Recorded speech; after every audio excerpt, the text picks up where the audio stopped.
એમના પ્રકાશનો અનુભવ છે.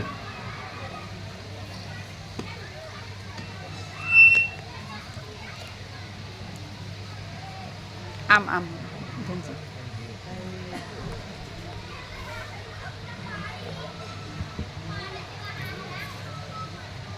તમામ ભાવિકોને મારા જય પ્રભુ. જય પ્રભુ. આજે રામનવમીનો પરમ પવિત્ર દિવસ. આખા ભારત વર્ષમાં ભગવાન રામનો પ્રાગટ્ય દિન એ જુદી જુદી રીતે ઉજવવામાં આવે છે. ક્યાંય કોઈ ભજન કરીને,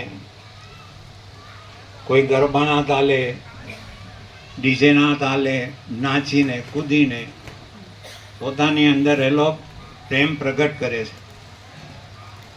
આપણે અહીંયા આગળ ભગવાનના પરમ પદના અને પરમ તત્વના ગુણાનુવાદ કરીને આજે ઉજવણી કરવા માટે ભેગા થયા છીએ.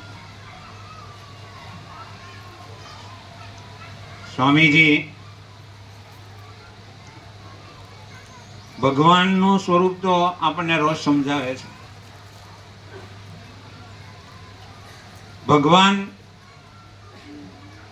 એ પોતાના ગુણોથી એમણે પોતાનું પદ જે હતું પરમ પદ એ પ્રગટ કર્યું, અને એ પરમ પદ એ આપણું પરમ પદ છે એવું સ્વામીજી સમજાવે છે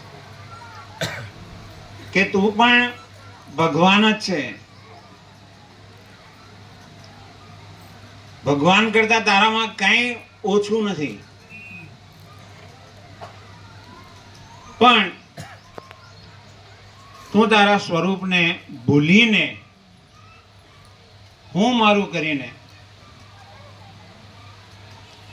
આ જીવ સૃષ્ટિ, આ દેહ અને જે કંઈ આપણને આ બધું દેખાય છે એમાં હું મારું કરીને આપણે ભૂલા પડ્યા છીએ.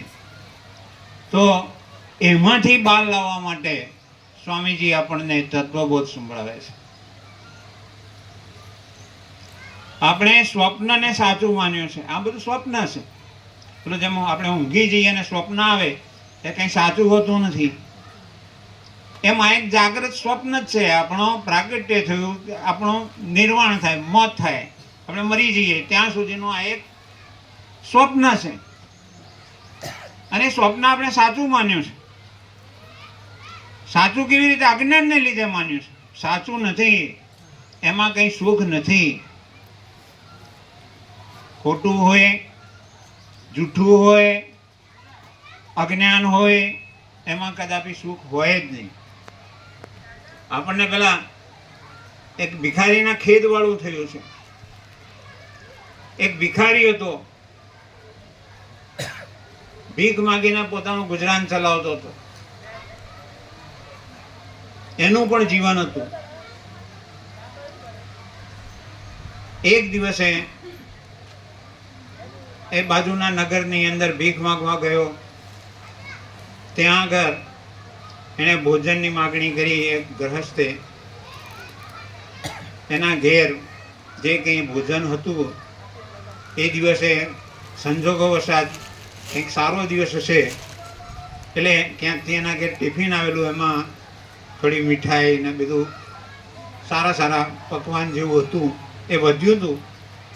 એ પતિ પત્ની હતા, એમણે ભોજન કરીને વધેલું હતું એ પેલા ભિખારી રાજી થઈ ગયો. રાજી થઈ અને ગામ બહાર જઈ અને એની જ્યાં પોતાનો સામાન પડ્યો હતો, ફાટેલી ગોદડી, તૂટેલી માટલી ને બધું ફૂટેલું ને બધું જે પાણી થોડું રાખીને મૂકી રાખ્યું, ત્યાં જઈ અને ભોજન કર્યું. ખૂબ આનંદિત થઈ ગયો અને એ ઝાડ નીચે રહેતો હતો ત્યાં આગળ એક પથ્થરનું ઓશીકું કરીને સૂઈ ગયો. અને સારું ભોજન એને મળવાને લીધે એને ઘસઘસાટ ઊંઘ આવી ગઈ. ઊંઘમાં એને સ્વપ્ન આવ્યું. સ્વપ્નમાં એ રાજા થઈ ગયો, મોટો રાજમહેલ, રાજરાણીઓ, સેવક ચાકર, આ બધું એના ફરતે એની સેવામાં, અને ખૂબ સુખી અને ખૂબ આનંદિત થઈ અને એના જે મહેલના જુદા જુદા જે રૂમ હતા એમાં એમાંનો શયનખંડ હતો, ત્યાં આગળ જઈને સૂઈ રહ્યો. તો રાણીઓ એના પગ દબાવે, હાથ દબાવે, કોઈ માથું દબાવે, સેવકો એને ચામર ઢોળે. આ બધું ચાલતું હતું. ત્યાં ચોમાસાનો દિવસ હતો એટલે એક બાજુથી વાદળ ચડી આવ્યું અને ધીમે ધીમે આકાશમાં ગર્જના થવા માંડી અને એક કડાકો એવો થયો વીજળીનો, પેલાની આંખ ઉઘડી ગઈ. એને દુઃખ થયું કે હું રાજા હતો, આટલી બધી મારી સેવા થતી હતી, આમ થતું હતું, તેમ થતું હતું, હું કેટલો સુખી હતો. આંખ ખોલી તો જોયું તો એનું તો આજુબાજુ તો એનો ફાટેલો કપડો અને માટલી ને આ બધું પડેલું, એટલે ત્યાંનો ત્યાં જ હતો. પણ એને દુઃખ થયું. એટલે સ્વપ્નમાં જે એને સુખ જોયું એ સુખ જતું રહ્યું, એનું એને દુઃખ થયું. એટલે આપણે પણ આ સ્વપ્નમાં જે રાચીએ છીએ, આપણે જે બનીને બેઠા છીએ, અને એમાં જ્યારે ભરતીઓટ આવે, થોડુંક આવે, ધન મળે તો સુખ થાય અને પાછું જતું રહે એટલે દુઃખ થાય. તો આવું આપણા જીવનમાં સુખ દુઃખનો અનુભવ આપણને થયા કરે છે. તો આ બધું શાને લીધે થાય છે? અજ્ઞાનને લીધે થાય છે. સાચું નથી, એ આપણું સ્વરૂપ નથી. જે સ્વપ્ન સ્વરૂપ છે એ આપણું સાચું સ્વરૂપ નથી. આપણું સાચું સ્વરૂપ તો પરમપદ છે, મહાચિદાકાશ, પરમ જ્યોતિ, અખંડ જ્યોતિ. સ્વામીજી આપણને સમજાવે છે કે આ આપણું સ્વરૂપ છે. જો એ સ્વરૂપમાં રહીએ તો આપણને શું મળે? નિત્ય પ્રકાશ, આનંદ અને નિત્ય શાંતિ. અખંડ પ્રકાશ, અખંડ આનંદ અને અખંડ શાંતિ મળે. પણ એ શાંતિનો જો અનુભવ કરવો હોય તો આપણે પોતે વિચાર કરવો પડે. આપણે અહીં વારંવાર આવીએ, શા માટે આવીએ? ઘેર છે એની વાત જવા દઈએ, પણ આપણે અહીંયા આગળ આવ્યા છીએ તો પછી જો અખાડા કરીએ તો મેળ ના પડે, આવેલી તક જતી રહે. આપણું કેટલું પુણ્ય છે ત્યારે સ્વામીજી આપણને ઘર આંગણે મળ્યા છે. તો એનો ફાયદો, એનો લાભ આપણે અહીંયા આગળ આવીએ એટલું જ નહીં, એવું નહીં ખાતે રહો, પીતે રહો और प्रभु के चरण में लिपटते रहो અને કહો કે મને મોક્ષ સુખ જોઈએ. તમારા એક ઉત્તમ કાકા હતા એ કહેતા કે વયો જા, ભિખારી તારું કામ નથી. એટલે આપણે આ જે તક મળી છે, તક જતી રહેવાની.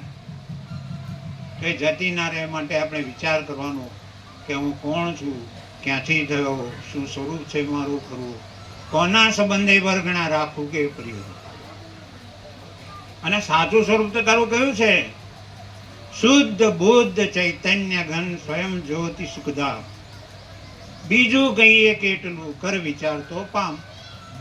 જો વિચાર કરીએ તો શુદ્ધ છે, બુદ્ધ છે, સ્વયં પ્રકાશ, સ્વયં જ્યોતિ સ્વરૂપ છે, ચૈતન્ય ઘન છે. તો આનાથી આપણે બીજું કયું જોઈએ? બીજું કયું સુખ જોઈએ? પણ જો આપણે એ પદમાં રહીએ, સ્થિર થઈએ, સ્થિરતા કરીએ અને એનો અનુભવ કરીએ તો આપણું અહીંયા આગળ આવ્યું એ લેખે લાગે. એટલે આપણે બધા સ્વામીજીને શાંતિથી રોજ સાંભળીએ છીએ, પણ જે તત્વબોધ છે એ સાંભળીને આપણા જીવનમાં ઉતારીએ અને વિચાર કરીને જો આપણે એ અજ્ઞાન જે આપણું છે દૂર કરીને જો રહીએ, સ્થિર થઈએ, શાંત થઈએ તો સુખ સુખ ને સુખ જ. ઓમ. મૂળજી પ્રભુ વાસણી